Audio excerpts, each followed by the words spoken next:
Hello everybody, NC4XL. North Carolina for extreme lovers, and that I'm not. I'm putting this video out to welcome any of you who might just happen to be interested in ham radio activity that's addictive, in my opinion. It's called POTA, Parks on the Air, whether you're a hunter or whether you're an activator. Now, first things first. As a hunter, you do not have to send any logs in or anything like that. So, relax. Just do your normal logging at home so that you can keep record of those people that you've talked with. By now, I'm sure you've already downloaded the app from Parks on the Air, and you've got yourself registered so you can start following how you're doing. Whether you realize it or not, as a hunter, you're going to achieve some awards, primarily just from making contacts, from the comfort of your home, from the nice antennas you have. We appreciate you. And some of you might even get addicted into thinking, I would like to try that. That's what this old fart did. I started in November of 2020.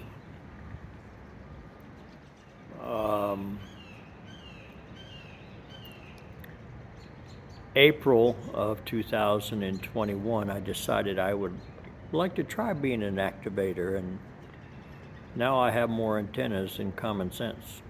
But by experimenting, it's fun.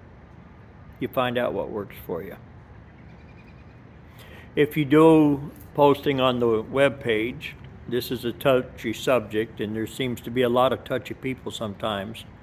They forget that we have brand new members of POTA.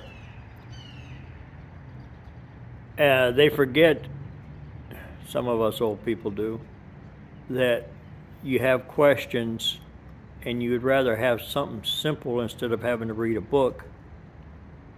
The frequently asked questions section is an awesome, good reading. It really is.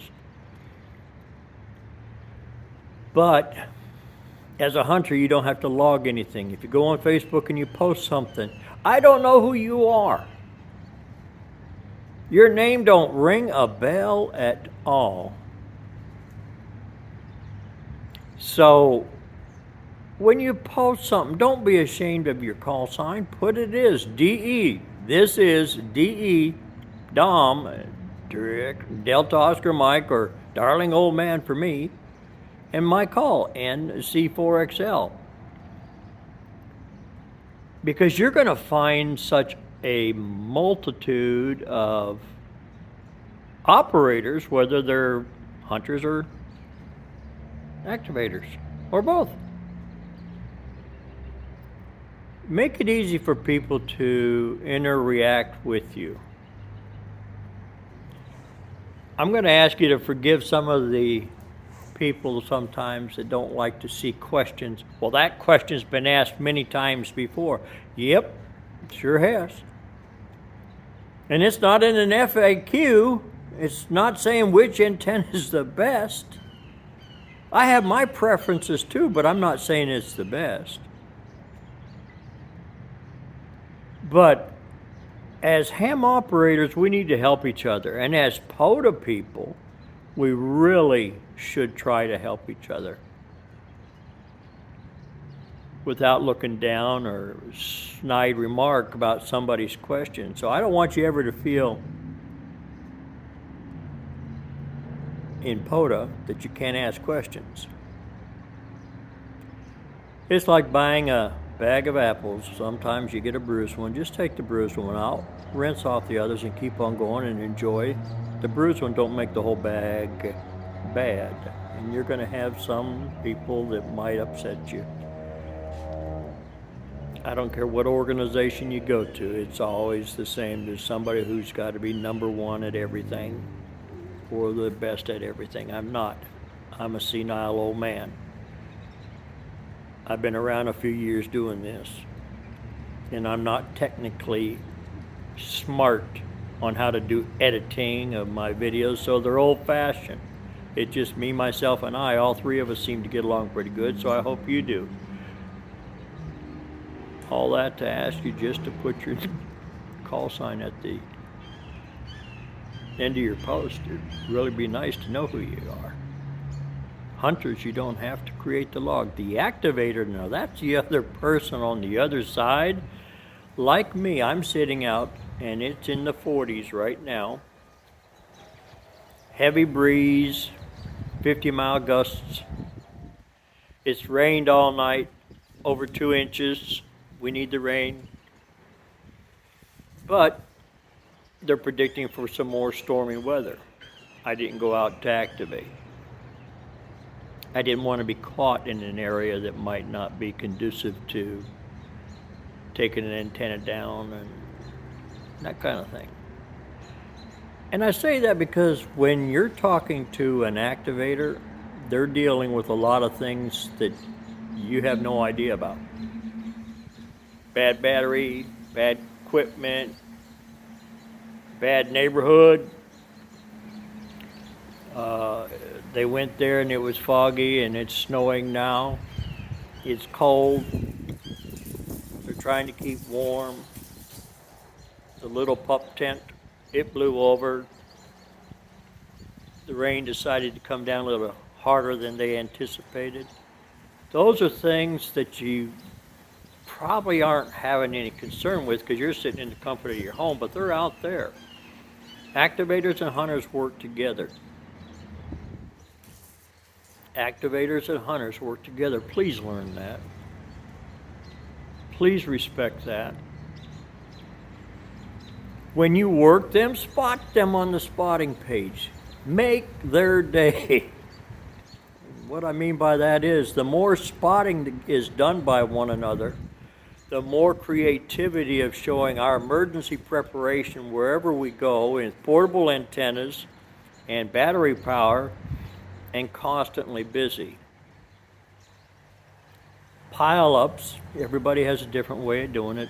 For those of you who work me, you know the old story for me, first is last, last is first. And if you don't know what that means, message me. But we need to work together, and when those activators are out there, they don't always have time to spot themselves unless the band dies or unless it gets really super slow. So take a moment and spot them. On the spotting page, you may find a day where there's 25 to 40 activators out there. And as you're going down the list, you're trying to work them and it keeps refreshing. That's good, that's great, that's awesome.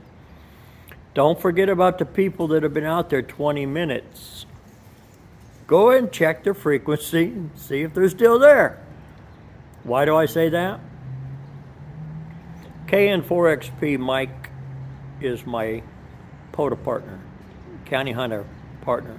20 years we've run together on amateur radio.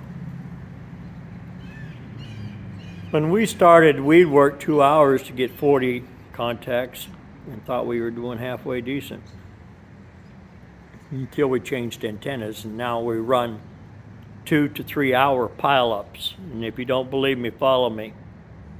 2 to 3 hour pile-ups.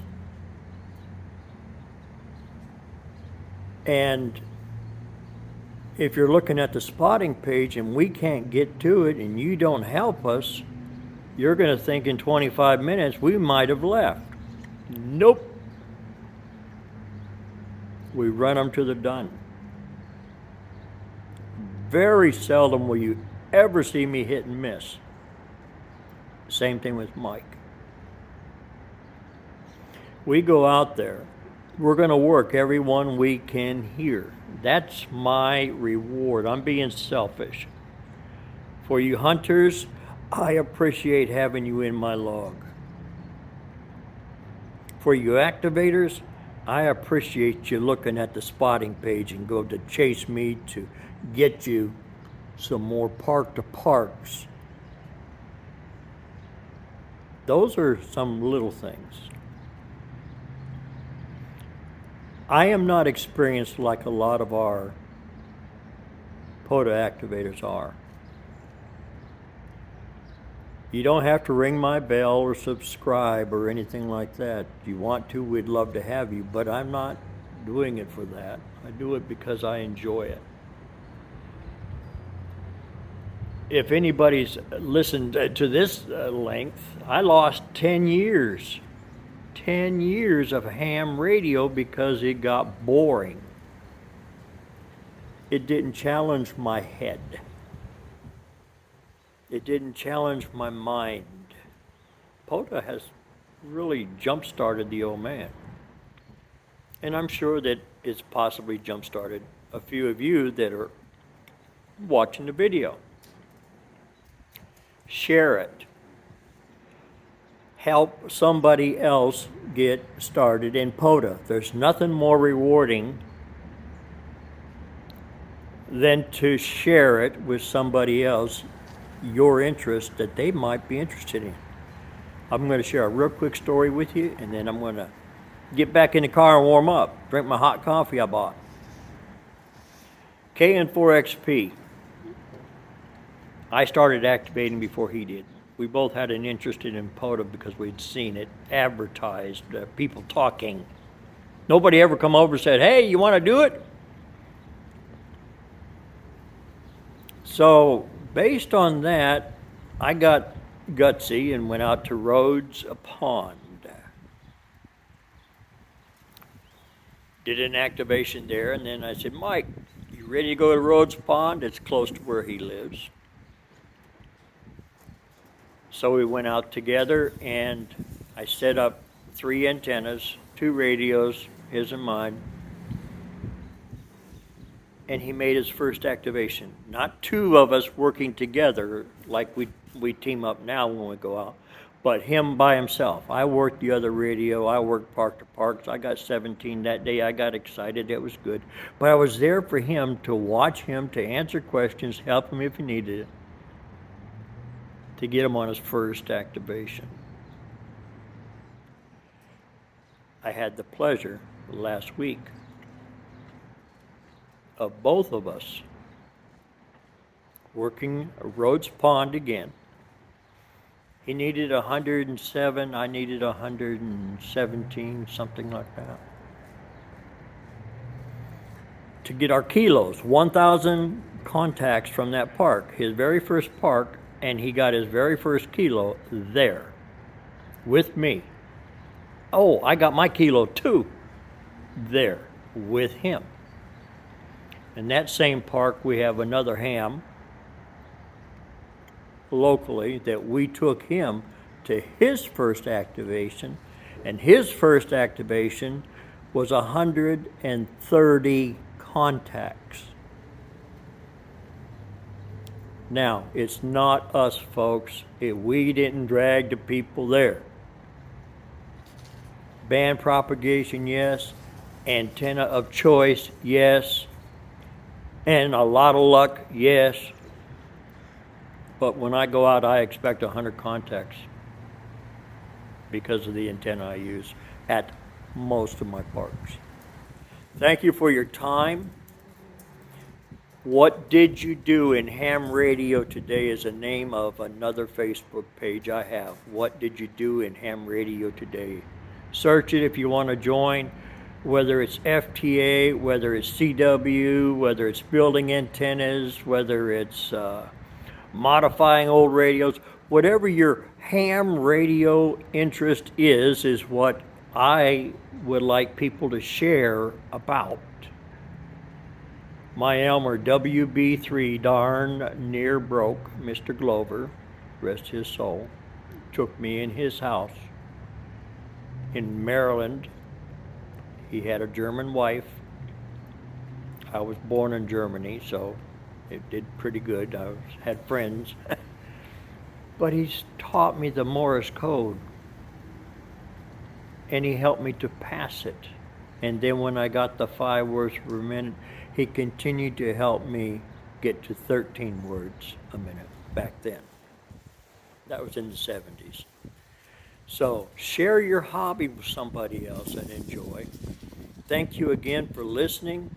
It's time to go warm up, and I'll look for you on the air. Come and join us. Have a ball. Become an activator. It's addictive. NC4XL, North Carolina for extreme lovers, and I'm not just a darling old man. Y'all be good.